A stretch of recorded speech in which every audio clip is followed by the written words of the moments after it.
हैं कि इस वीडियो को ज़्यादा लोग नहीं देखेंगे, ज़्यादा व्यूज नहीं आएंगे इस वीडियो पर, फिर भी हम अपने वीर शहीदों के लिए हम वीडियो बनाएंगे और 15 तक बनाएंगे जब तक ये आज़ादी का वो दिन ना आ जाए।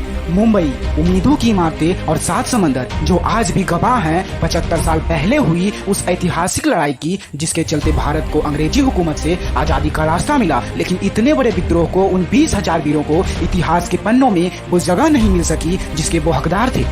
इस तस्वीर को देखकर आप समझ गए होंगे कि ये एक पुरानी तस्वीर है। अरब सागर के किनारे में बनी गेटवे ऑफ इंडिया और उसके ठीक सामने 560 कमरों वाली 5 स्टार होटल ताज। आज इन्हें देखकर 26/11 का मुंबई हमला याद आता है। लेकिन क्या आप जानते हैं, यदि साल 1946 में सरदार पटेल इस हमले को रोके ना होते तो इसे युद्धपोतों की 3 इंची की तोपों से उड़ा दिया गया होता, ध्वस्त। चौंकिए मत, मैं आपको आजादी के खूनी जंग का किस्सा सुनाता हूँ, जिसके बाद ब्रिटिश पीएम क्लीमेंट एटली फौरन भारत छोड़ने का फैसला ले लिए और हम तय तारीख 20 जून 1948 से 10 महीने पहले ही आजाद हो गए। समय 18 फरवरी 1946, जगह बम्बई यानी आज के मुंबई। ब्रिटिश के खिलाफ भारतीय नौसेना यानी उस समय की रॉयल इंडियन नेवी घटिया खाने के बहाने बगावत कर दी। दरअसल उन्हें नाश्ते में दाल और 2 रोटी और खाने में उसी दाल के साथ चावल दिया जाता था। आखिरकार बंदरगाह के करीब संचार प्रशिक्षण केंद्र HMIS तलवार के नौसैनिकों का शब्द जवाब दे गया और उन्होंने नारे लगा दिए, खाना नहीं तो काम नहीं, और उन्होंने अंग्रेज अफसरों का हुक्म मानने से इनकार कर दिया। नौसैनिकों ने HMIS तलवार के कमांडर आर्थर फ्रेडरिक किंग की कार के टायर पंचर करके उस पर गांधी जी का नारा क्विट इंडिया यानी भारत छोड़ो और नेताजी का नारा जय हिंद लिख दिया। सुनने में यह बाजार छोटी लग रही होगी, लेकिन बगावत की चिंगारी पहले ही भड़क रही थी। यह काम इसको आग की लपटों में बदल देने का था। दरअसल भारतीय नौसैनिक 5 नवंबर 1945 से ही प्रदर्शन कर रहे थे, क्योंकि ब्रिटिश रानी के खिलाफ युद्ध छेड़ने में आजाद हिंद के 3 बड़े बड़े अफसरों पर मुकदमा चल रहा था। इन अफसरों में major general Shahnawaz Khan, colonel Prem Sahgal और कर्नल गुरबख्श ढिल्लो शामिल थे। अब जरा पहले इस बात पर भी गौर कर ही लीजिए, इस बगावत की शुरुआत तो 18 फरवरी 1946 को हुई थी, लेकिन इसकी चिंगारी 2 फरवरी 1946 से ही भड़कने लगी थी।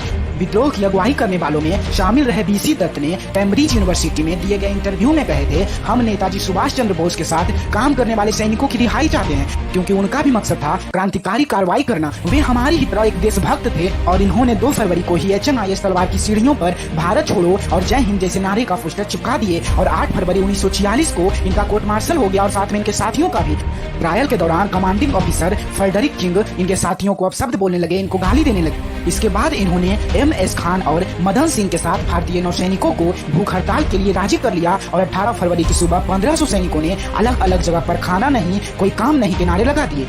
19 फरवरी 1946 तक बंबई में नौसेना की सभी 11 यूनिट के 20,000 नौसैनिक इस विद्रोह में शामिल हो गए। 22 फरवरी को अंग्रेज की तरफ से लड़ने आए सैनिक और भारतीय बागी सैनिक के बीच जमकर गोलीबारी हुई, जिसमें भारतीय नौसैनिक बंबई के बंदरगाह के आसपास 22 तोपों पर कब्जा कर लिए थे। उसके बाद अंग्रेज बहुत ज्यादा डर गए और अंग्रेज बागी सैनिक को डराने के लिए युद्धक विमानों को एकदम नीचे नीचे उड़ाने लगे। लेकिन भारतीय बागी सैनिक मानने वाले कहाँ थे। इन्होंने युद्धपोतों को गेटवे ऑफ इंडिया और ताज की ओर मोड़ दिए और अंग्रेज को धमकी देने लगे कि यदि हमें नुकसान पहुंचाया गया तो हम इन दोनों इमारतों को तबाह कर देंगे। HMIS तलवार में एक रेडियो स्टेशन भी था। इसी स्टेशन से ऐलान किया गया था कि हम हड़ताल पर जा रहे हैं और देखते ही देखते 20 फरवरी 1946 तक 20,000 लोग, 78 युद्धपोत और 23 नौसैनिक स्टेशन इस विद्रोह से जुड़ गए।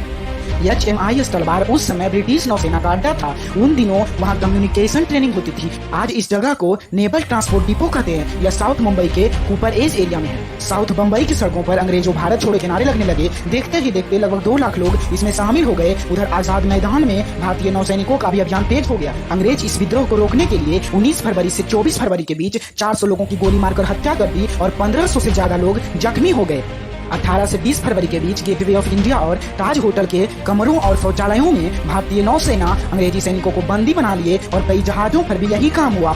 इसलिए अंग्रेज बहुत ज्यादा डर गए और उनको डर था कि कहीं नौसैनिक इन पर हमला न कर दे। 22 फरवरी तक बंबई की कोस्टल ब्रांच को मराठा लाइट इन्फैंट्री के सैनिकों ने घेर लिया था। इसके दौरान इन दोनों के बीच फायरिंग चलती रही और बहुत ज्यादा घमासान हुआ।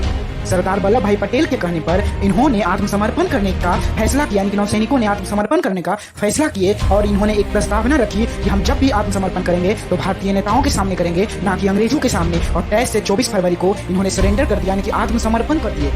अगर सरदार वल्लभ भाई पटेल अगर इन लोगों को नहीं रोकते तो ना ही आज ताज होता और ना ही गेटवे ऑफ इंडिया होता, और बाकी अंग्रेजों का तो खैर कहना ही नहीं है, उनका तो खैर अस्तित्व भी ना होता। इन नौसैनिकों के सहयोग से ही हम 1947 में आजाद हो पाए थे, नहीं तो हम 1948 में आजाद होते।